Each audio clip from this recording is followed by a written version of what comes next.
sur Bossolo TV, la grande édition du journal.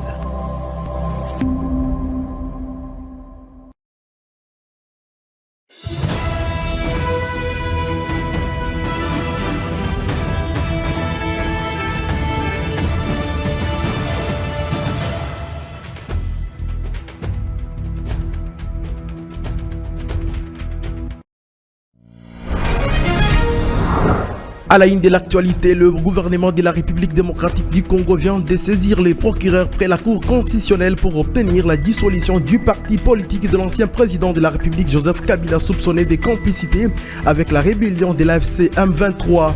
Dans sa motivation, le vice-premier ministre de l'Intérieur Jacques Chabani cite aussi la présence de quelques anciens membres de ces partis politiques dans l'AFC M23. Et au niveau international, ce mardi 13 mai 2025, le président américain Donald Trump vient d'annoncer depuis Riyad la levée des sanctions américaines contre la Syrie à la veille de sa rencontre avec le président syrien par intérim Ahmed Al-Shara en Arabie Saoudite. C'est tout pour les titres. Bienvenue dans cette édition d'information.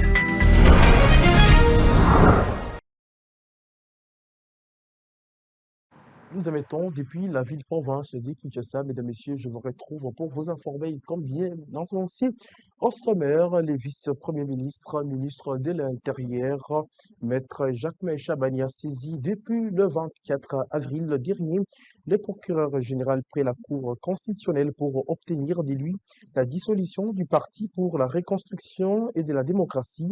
C'est parti de l'ancien président de la République, Joseph Kabila, est soupçonné depuis plusieurs mois par certains officiels congolais, a priori le chef de l'État, Félix Tshisekedi, de complicité avec la rébellion de l'AFC M23 qui occupe les villes de Goma et Bukavu ainsi que des vastes entités dans le nord et sud du Kivu.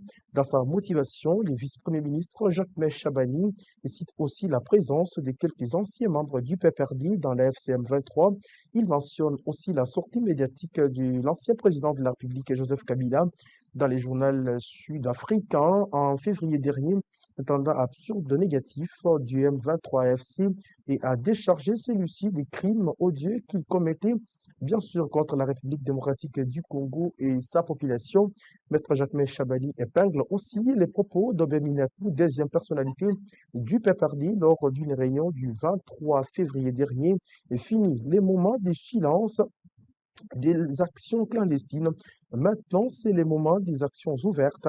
Maître Jacques Chabani s'en prend également à l'annonce en avril dernier du retour de Joseph Kabila par la partie orientale, c'est-à-dire à Goma, capitale de la province du Nord Kivu, sous occupation de la rébellion du M23 AFC. Et par ailleurs, le numéro 1 de la sécurité nationale a argué et que le fait de l'adhésion des membres du PPRD à la rébellion et à l'obstention, bien sûr, de ces partis politiques, de les sanctionner et de les exclure constitue une preuve tangible des violations de la Constitution et des lois de la République démocratique du Congo. Les propositions de loi sur la pêche et l'aquaculture en République démocratique du Congo est celle modifiant et complétant ainsi la loi relative aux besoins déclarée recevable lundi 12 mai 2025 au cours de la plénière conduite par le premier vice-président de la Chambre basse du Parlement, Jean-Claude Chilomaï.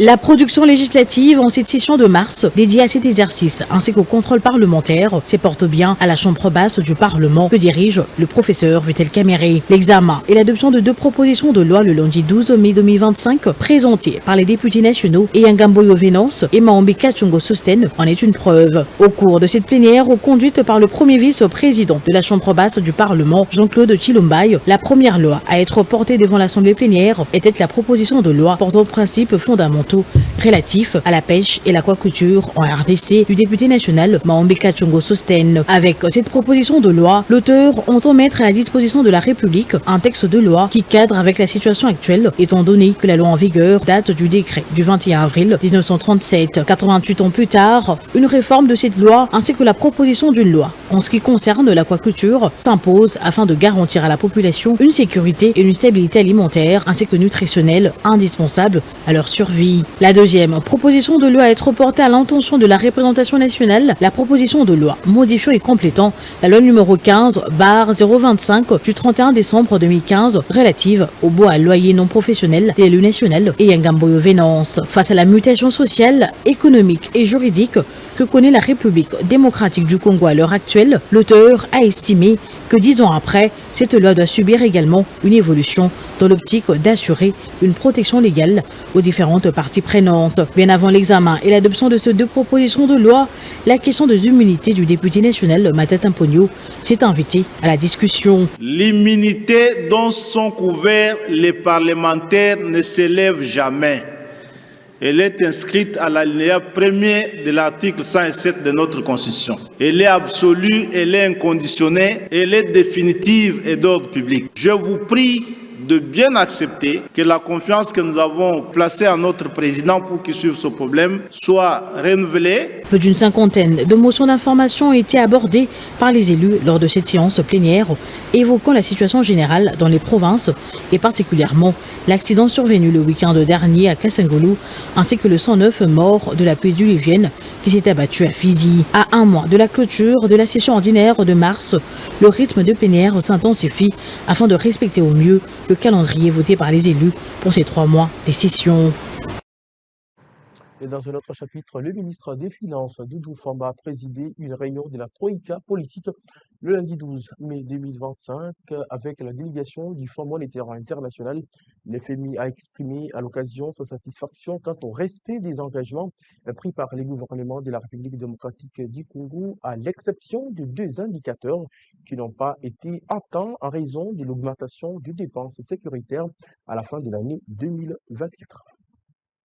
Autour de la table, le représentant du Fonds monétaire international en mission officielle depuis le 30 avril ont évalué le progrès réalisé par la RDC dans la mise en œuvre d'un programme formel conclu avec le FMI.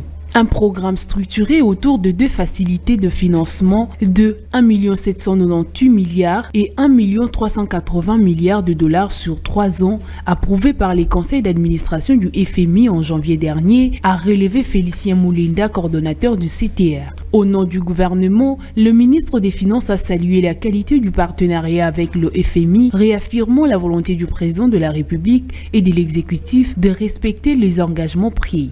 Il a également tenu à remercier les experts du Fonds monétaire international pour leur accompagnement technique tout en soulignant le professionnalisme des équipes congolaises mobilisées dans la mise en œuvre du programme. Au niveau des repères, des réformes que le gouvernement devait mettre en œuvre, toutes les réformes ont été réalisées aux échéances convenues. La mission a exprimé sa satisfaction de voir que l'ensemble des conditionnalités, l'ensemble d'engagements ont été tenus et des explications pertinentes ont été apportées.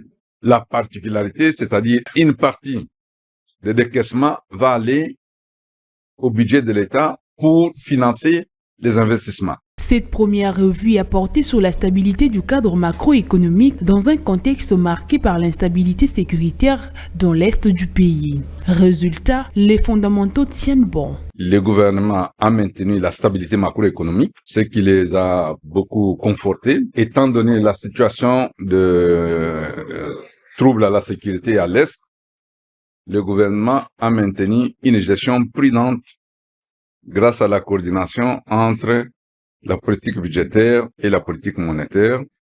Donc, concrètement, les ministères des Finances, le ministère du Budget et la Banque centrale, cette coordination a permis qu'on stabilise le cadre macroéconomique. Les réformes ont été tenues, les critères quantitatifs globalement atteints, à l'exception des 2 indicateurs affectés par la hausse de dépenses sécuritaires. Des explications ont été fournies et acceptées.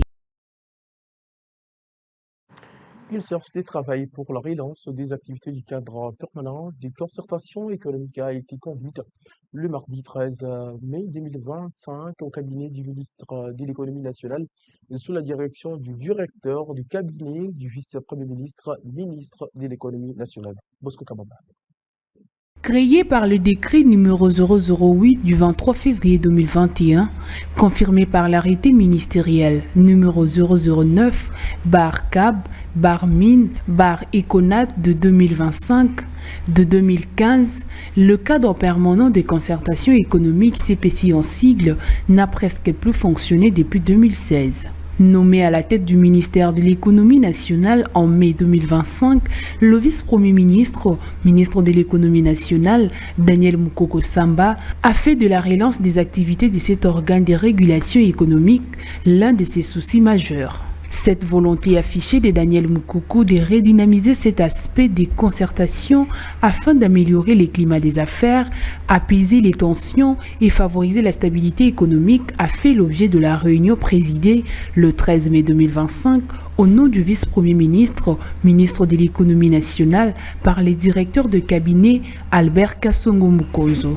Prenant la parole, le secrétaire exécutif du CPC, Prosper Chamala, a affirmé qu'un état des lieux approfondi a été fait permettant d'identifier ses forces, ses faiblesses et de proposer des pistes et des solutions concrètes. Parmi celles-ci figure l'importante mission du CPC d'assurer le suivi et l'évaluation des recommandations formulées afin d'en garantir la mise en œuvre effective. Il a plu au vice-premier ministre, ministre de l'économie, d'organiser une séance de travail, plusieurs séances de travail qui vont se poursuivre en vue de relancer une des structures importantes du dialogue constructif et milite en faveur de l'amélioration du climat des affaires dans notre pays, le CPCE. Cette structure est restée en veilleuse depuis fin 2016-2017, alors qu'elle contribuait de manière significative à apaiser les tensions entre différentes parties prenantes, notamment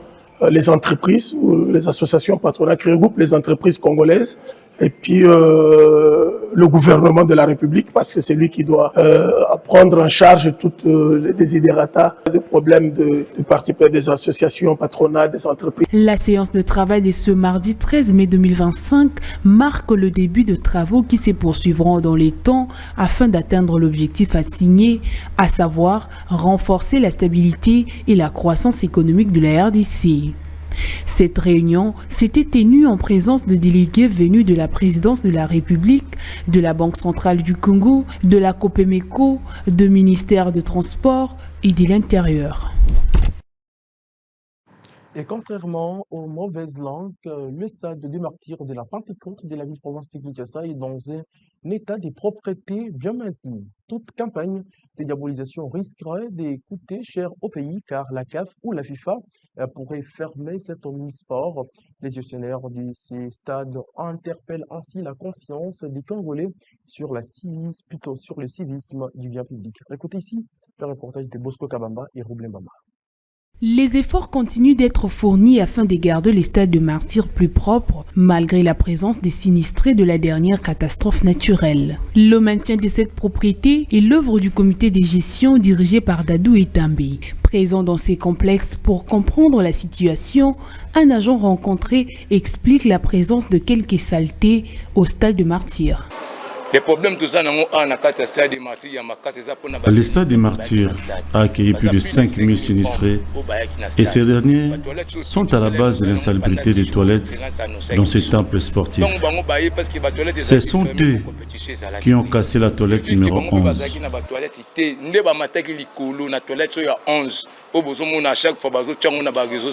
De son côté, Dadou Etambe, administrateur gestionnaire du stade des martyrs, a insisté sur les notions de civisme qui échappent à certains compatriotes. Cependant, il reste déterminé à maintenir la propriété au sein du stade.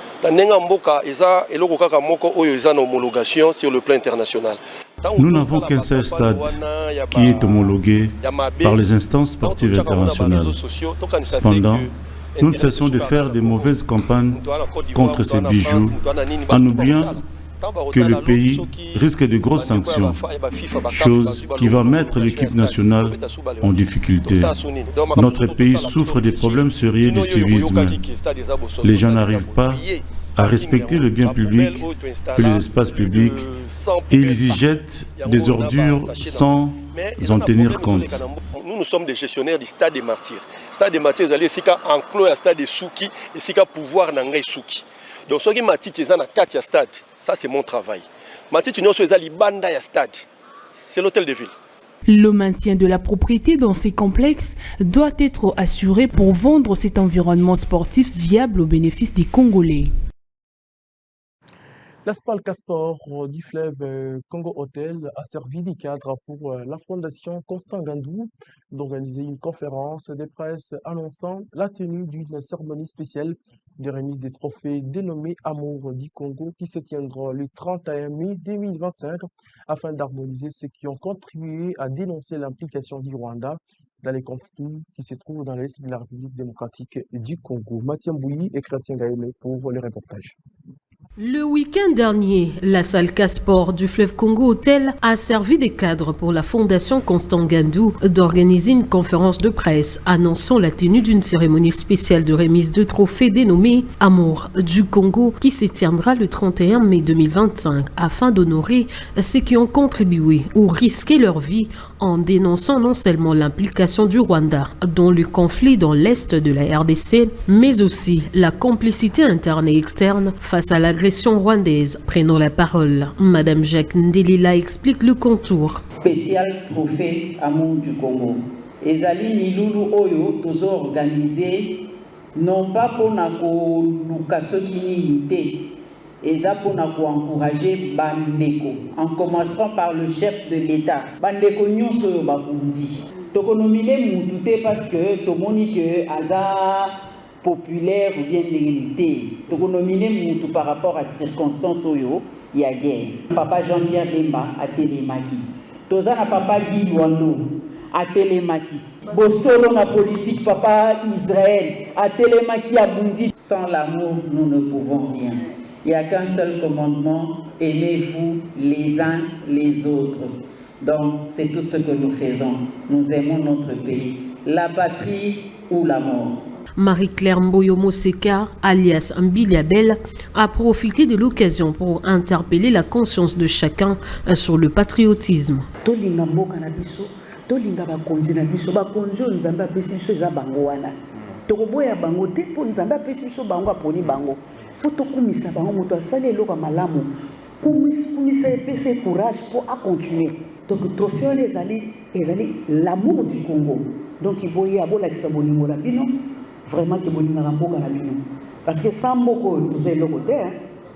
En tout cas nzambe penza asunga congolaise na congolais pour changer moi des années. Notons par ailleurs que la Fondation Gandou soutient la vision et les efforts déployés par le président de la République Félix Tshisekedi visant à mettre fin à la guerre imposée par le Rwanda dans la partie orientale du pays. Et les habitants du quartier GB, nous sommes dans la commune de Ngaliema, sont montés au créneau le vendredi dernier face à l'obscurité dont ils plongeaient leur agglomération depuis plusieurs mois sans aucune attention particulière des autorités de la ville. Témoins de l'événement, Mathieu Mbouyi et Platini Louval.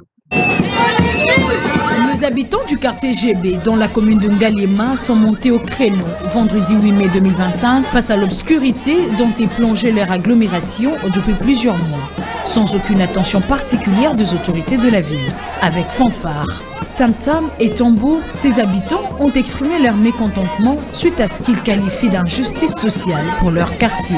Devant le bureau de la Société nationale de l'électricité, SNEL en sigle, où leur marche a été orientée, ces hommes et femmes ont, avant d'être reçus par le directeur général de la SNEL, déballé le contenu de leur message.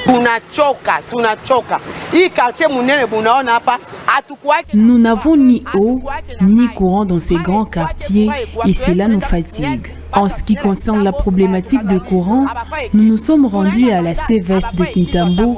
Ici, ils ont refusé de nous aider. La même chose à Bandal. Cette situation nous a poussé à faire entendre notre voix auprès des autorités afin qu'une solution soit trouvée.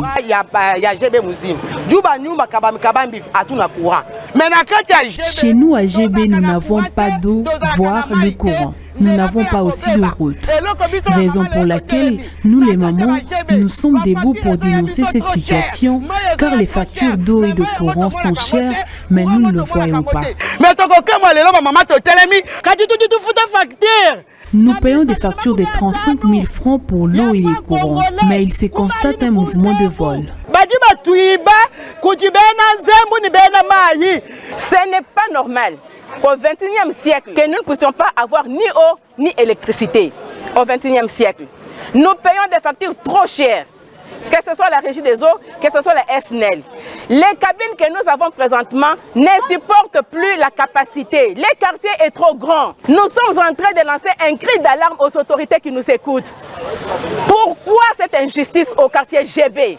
Nous sommes des Congolais et Congolaises. Nous avons droit à la vie. Ce n'est pas normal ce que nous sommes en train de subir au quartier GB. Les raccordements même qui sont faits ici à GB, je ne sais pas, ce sont des raccordements du village. Face à la souffrance dont fait face la population de ces quartiers, il est évident que les autorités prennent leurs responsabilités en main en vue d'endiguer à cette souffrance qui a tant perduré. Alors, nous quittons la commune des Ngaliema. Nous sommes à présent dans la commune des Limété. Les routes se dégradent davantage chaque jour qui passe. Bien sûr, dans la ville-province de Kinshasa, au niveau du des moutons, des bonhommes, la circulation est bloquée et les incidents sont prévisibles. On y constate ainsi un gros trou qui s'est créé, qui empêche ainsi les véhicules, les motos et autres engins de passer avec fluidité. Bosco Kabamba et Dan Bouy étaient sur le terrain pour les constats. Les choses s'empirent davantage sur le boulevard Lumumba, au niveau du saut de mouton de Débonhomme. Ici, la circulation est bloquée et des incidents sont prévisibles. Sur la bande droite de ce boulevard, en se dirigeant vers l'aéroport international de Ndjili, un gros trou s'est créé, empêchant véhicules, motos et autres de passer avec fluidité. Cela que se forment des embouteillages monstrueux. Les véhicules sont obligés de chercher une autre voie qui n'existe pas, d'où la violation de certaines règles.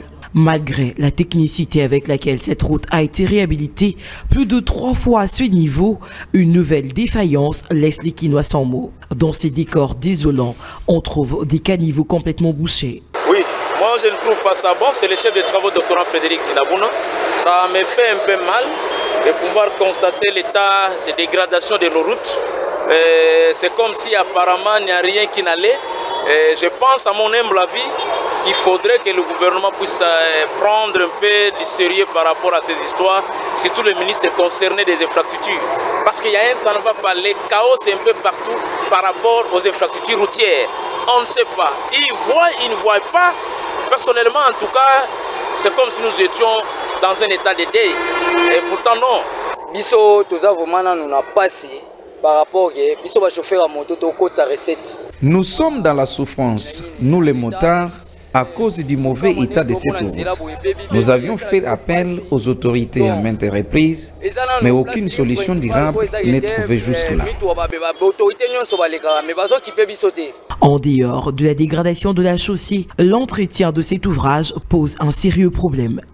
Des immondices sous le seau de mouton sont remarquables et aucune autorité ne dit mot. Pourtant, le boulevard Lumumba est emprunté chaque jour par des autorités de tous bords.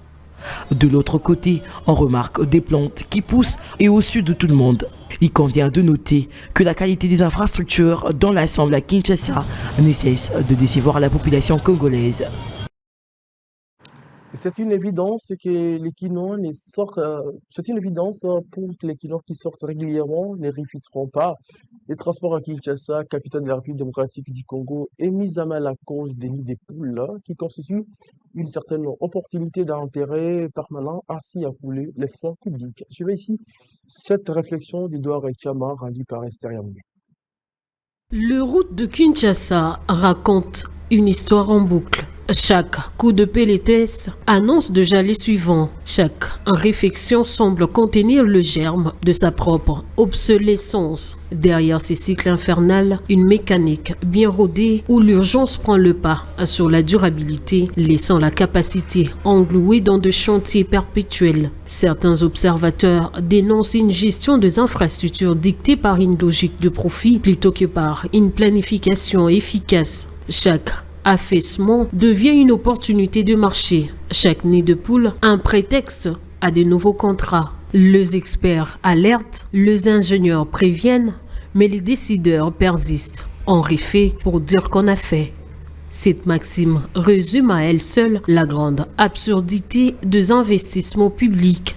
de budgets colossaux sont injectés dans de routes dont la fragilité garantit une reconstruction rapide, une gestion où le provisoire s'impose comme norme. Et derrière l'enrobé fraîchement coulé, une chaîne de sous-traitance qui prospère sur le chèque, transformant chaque dégradation en opportunité économique. Pour les observateurs avisés, l'enjeu dépasse la simple qualité de voirie. Il pointe une absence totale de vision urbaine où la priorité semble être donnée aux solutions superficielles plutôt qu'à une refonte structurelle.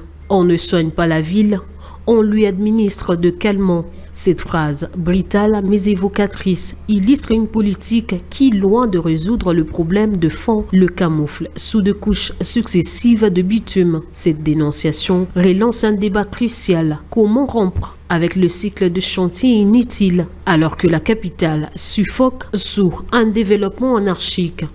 Les autorités doivent-elles revoir leur stratégie ou continuer à entretenir une spirale qui enrichit certains sans apporter des solutions durables?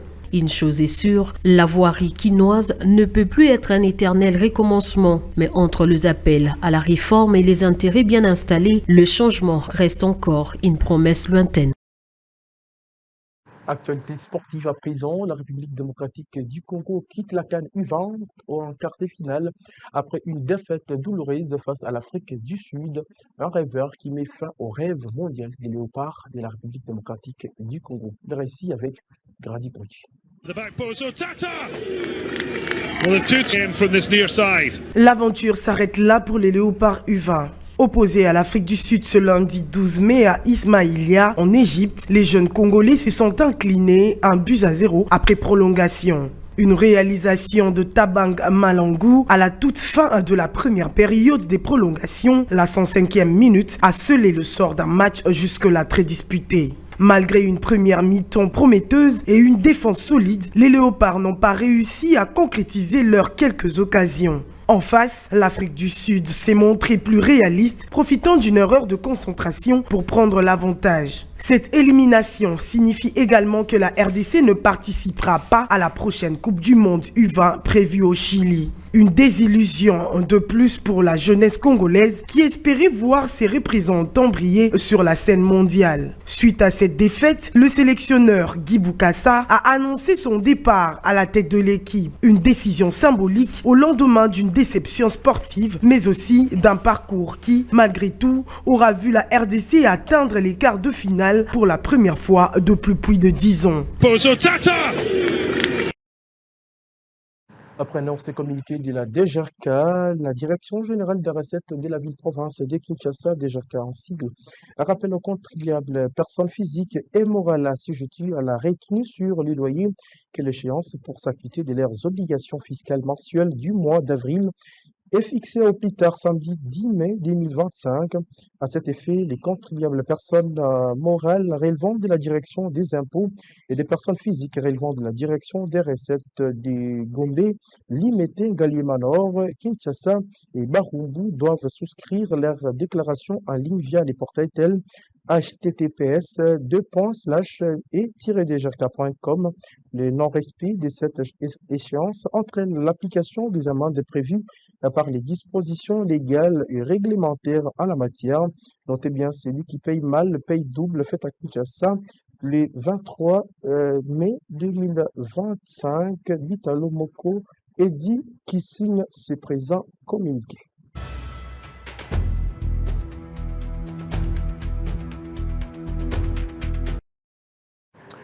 Les informations au niveau international, le président américain s'est envolé lundi 12 mai 2025 au Moyen-Orient pour un voyage de 3 jours dans les monarchies du Golfe, Arabie Saoudite, Qatar et Émirats Arabes Unis.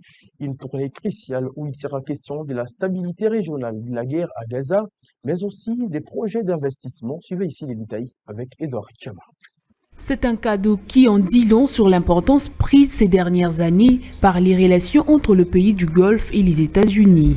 ABC News a révélé dimanche 11 mai que les Qatar envisageaient d'offrir un Boeing 747-8 d'une valeur de 400 millions de dollars à l'administration Trump en remplacement de 2 Air Force One devenus obsolètes. L'annonce a suscité la colère des démocrates qui reprochent au président Trump de vouloir s'enrichir personnellement. Une fois son mandat terminé, la propriété de l'appareil serait transférée de l'armée de l'air américaine à la fondation du président américain. Un geste qui dérangerait les démocrates véreux. Qu'ils insistent pour que nous payions l'avion au prix fort, a contre-attaqué Donald Trump sur son réseau social Truth. La polémique est d'autant plus forte que ces palaces volants devraient officiellement être offerts au président américain lors d'une visite au Qatar dans le cadre de sa tournée au Moyen-Orient. Donald Trump s'est envolé lundi soir pour Riyad où il doit rencontrer son allié, le prince Mohammed Ben Salman. Il se rendra ensuite à Doha et aux Émirats arabes unis avant de rentrer aux États-Unis le 15 mai. Le Golfe étant devenu un épicentre de la géopolitique et de la géoéconomique, Trump n'y est choisi par hasard.